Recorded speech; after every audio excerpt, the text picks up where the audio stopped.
Hello guys, welcome back to our channel. My name is Richelle, and for today's video, I am going to share another company that hires Filipinos who want to work as virtual assistants. And the good thing about this company is that they also give opportunities for those virtual assistants who are currently working with or for a client. So even if you are already hired, they can still give you another source of income.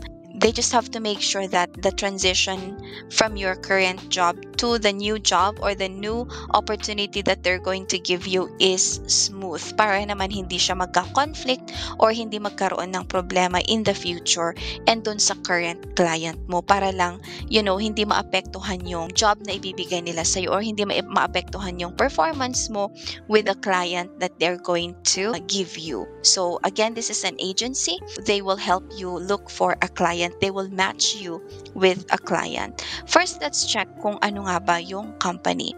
Let's check muna kung saan galing ito or kailan to nag-start.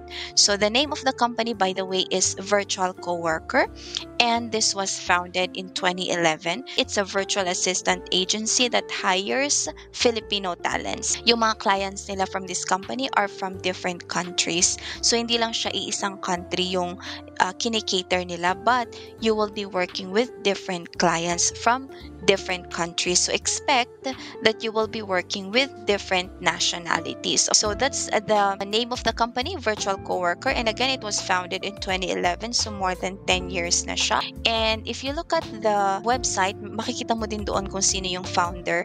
But let's check yung team nila. Okay, so if you go to their website, again, you can see the team members or the staff members, and they have account managers from different countries, but most of their staff members are Filipinos, especially yung recruitment team nila.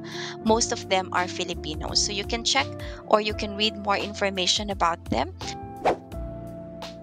This company, Virtual Coworker, is in the United States. Meron silang main office sa United States, sa California, and then in Australia as well. So that's in Sydney, Australia.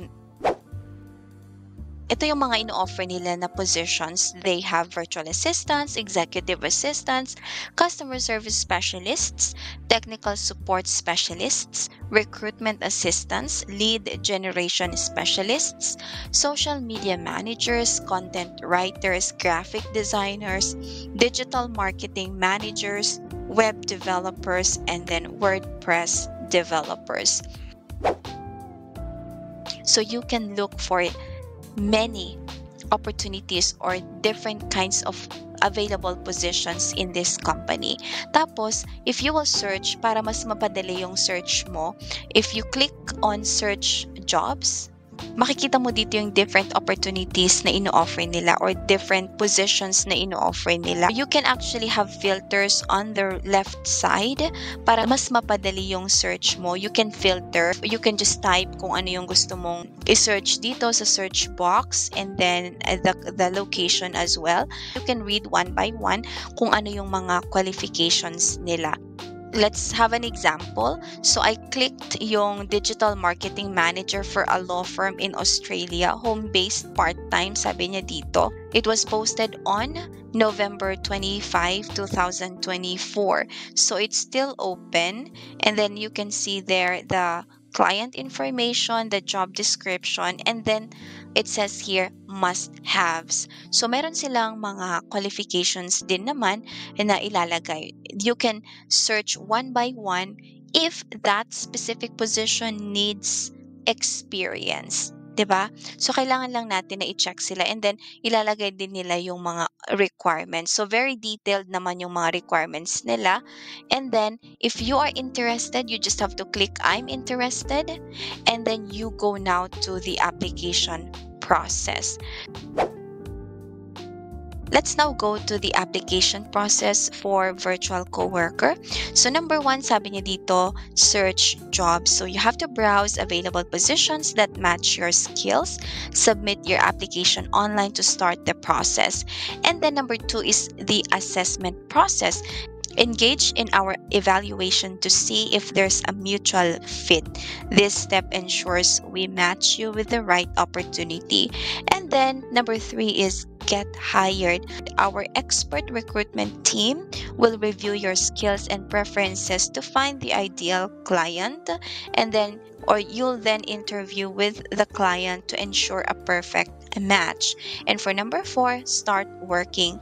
After a successful match, you'll begin your role. You will start working, of course, to earn money or to earn income. Now let's go to the reasons why you have to join virtual coworker. I already made a research about the salary, and then sabi nila dito is depende daw sa position, of course, because they offer different kinds of positions, and then depende din naman sa qualification ni applicant or ni VA.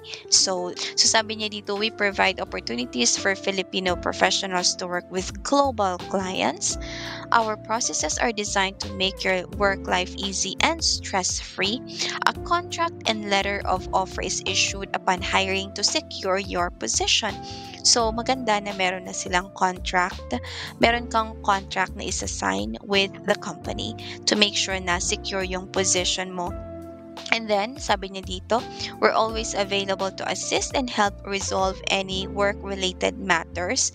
Payrolls are processed on time every time using our reliable payroll system. And then we offer long-term stable work opportunities on a part-time or full-time basis. So ito yung mga ino-offer nila. These are the reasons why you have to apply for virtual coworker. Tapos iti-check natin yung mga commonly asked questions. First is how long? Ito gusto kong i-share sa inyo to. How long is the application process? Sabi niya dito, application takes 5 to 7 days but can sometimes be less or more time depending if there are any additional instructions from a client. You will need 2 government issued IDs and 1 previous employment clearance certificate for a pre-employment background check. So kailangan nila to 1 previous employment clearance certificate.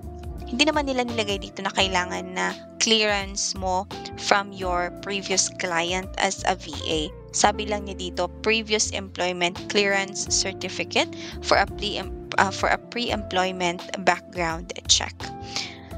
And then sabi niya dito, can I still apply if there aren't any current suitable positions? Yes, you can. So you just have to send your resume and then they will keep it in their database. They will then send you a weekly email with a new job openings to see kung meron ng fit na position for you. And then maybe this is one of the most common questions actually that people may ask. I'm a Filipino living outside the Philippines. Can I still apply? Sabi niya dito, we only contract Filipinos that are living within the Philippines. And then, sabi niya, what if I don't hear back from a recruiter after I applied? So again, sabi niya dito, it can take 5 to 7 days. Pero sabi niya dito, if you haven't heard from us after 1 to 2 weeks, please review and apply to other job opportunities. What if I don't pass with a client? So they will still continue to endorse you for any role that fits your qualifications. So continue lang yung pag-endorse nila sa you for a client interview. What will my work schedule be if I'm hired? Sabi niya dito, it depends kung saan based yung client mo. Depende sa time zone ni client. So of course, we have to adjust. That's why we have to make sure na smooth nga. This company, Virtual Coworker, is making sure na smooth yung transition mo from your current client and with this new client that they will be offering you or that they will be giving you. Kaya kailangan na honest tayo in sharing information or providing information about our current job, about our current schedule para hindi rin tayo yung kawawa in the future. So sabi niya dito, pag full-time contractor ka, you have to be logged on for a total of 9 hours per day, which includes 1 hour lunch break and 2 10-minute breaks. So, siguro 10-minute break siya sa umaga and then another 10-minute break in the afternoon. For part-time contractors work a minimum of 4 hours with 1 10-minute break per day. So, per day po ito. So, pag part-time contractor ka, kailangan na meron kang minimum of 4 working hours. Okay. And then, this is so important as well. Is there a probationary period? If so, how long does it last? Yes, there is. Sabi niya dito, you are placed on a probationary period for the first 6 months. During this time, the client may terminate your contract within 7 days for any reason. After 6 months, the client is required to give 2 weeks notice. So, yun naman yung process nila. So, meron siyang probationary period. Okay, let's go to the salary or the compensation, which is one of the most important information na kailangan nating malaman. So, again, as I've mentioned, ang salary nila dito depend on a lot of factors such as your skills and your work experience. But, sabi niya dito, they pay competitive salaries as we like to attract the best candidates.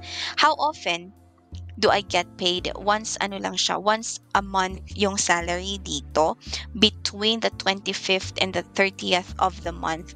So wala siyang specific date, basta expect your salary from the 25th until the 30th day of the month. So, or of each month. And then your pay will be deposited directly into your bank account. They accept any bank dito sa Philippines. They accept any bank dito sa Philippines. And of course, overtime is paid. Normal hourly rate daw siya. And then you will be paid in Philippine pesos. For taxes, hindi sila nagde-deduct kasi it's our duties as independent contractors to pay our taxes and to pay our contributions. And for our benefits, sabi niya dito, walang benefits. Hindi nila, since individual contractors or independent contractors tayo, the benefits like paid leave or paid sick leave and then HMO, internet, mga ganyan are not included. For resignation, sabi niya dito, if you would like to resign, what notice period do I have to give? Sabi niya dito, at least 2 weeks siya before they can completely stop working. Kasi syempre kailangan naman na may transition, 'di ba? Magandang endorsement ng current task mo, kailangan mo ding bigyan yung current client mo to find for a replacement. Hindi pwede na hanging yung mga tasks mo or you will leave your client hanging or i-ghost mo yung client mo. That's not a good practice. Sabi niya dito, if I resign, can I reapply? Sabi niya dito, recruiters, it's subject to the recruiter's evaluation na. So, hindi siya guaranteed na pwede kang mag-reapply. So, kailangan na i-evaluate muna ni recruiter yung record mo and yung qualifications mo. So, what if my client terminates me for reasons unrelated to my performance? If a staff is terminated for business related decisions, example, no more work, we will make you a priority for endorsement to another job openings that suit your qualifications. So, hindi naman dahil sa performance mo, so ipaprioritize ka nila for another job opening. Sabi niya dito, if I am terminated, will I get any termination pay? The hours or days you worked for the client will be paid as usual after participating in an exit interview unless there aren't any disputes from the client and there's no termination pay. So, walang termination pay, walang separation pay kasi nga independent contractors tayo if we will be working for this agency. Kaya, mababayaran lang tayo kung ano man yung trinabaho natin with our client. Those are the most important details that I can share about this company. I hope it helps. I hope this video helps. Again, you can look for the job openings. I-click nyo lang po yung search job openings dito. Tapos mararoute kayo dun sa page na pinakita ko kanina. And then, you can check one by one yung mga qualifications nila. Actually, there are some job positions, or there are some positions na hindi naman nagre-require ng experience. So, you can actually check, okay? So, if you want to learn more about the company, I will include the link below. Sana makatulong, and I hope na this very simple video helps. Again, I'm not working for the company, pero parang napakagandang opportunity din siya if you are looking for a stable job, kasi madami silang ino-offer, and then madami kang choices, 'di ba? Kasi minsan pag nag-a-apply tayo sa agencies, very limited lang yung job opportunity na binibigay nila. Pero with this company, Virtual Coworker, madami kang choices. So good luck on your application. Again, one of the best tips that I can give you guys is, of course, we have to practice our communication skills, tapos research, especially dun sa mga related information and tools na ginagamit ng isang virtual assistant na related dun sa position na ina-applyan natin. We have to do a lot of research, kasi napaka-importante talaga ng research, para naman pagka nag-ask sila ng questions is masasagot natin agad-agad, hindi yung nararattle tayo. So parang it gives a negative connotation to the interviewer. Pwedeng yun yung dahilan para hindi nila tayo i-hire. Okay, so again, thank you so much for watching, and I hope to see you in our next video. Bye!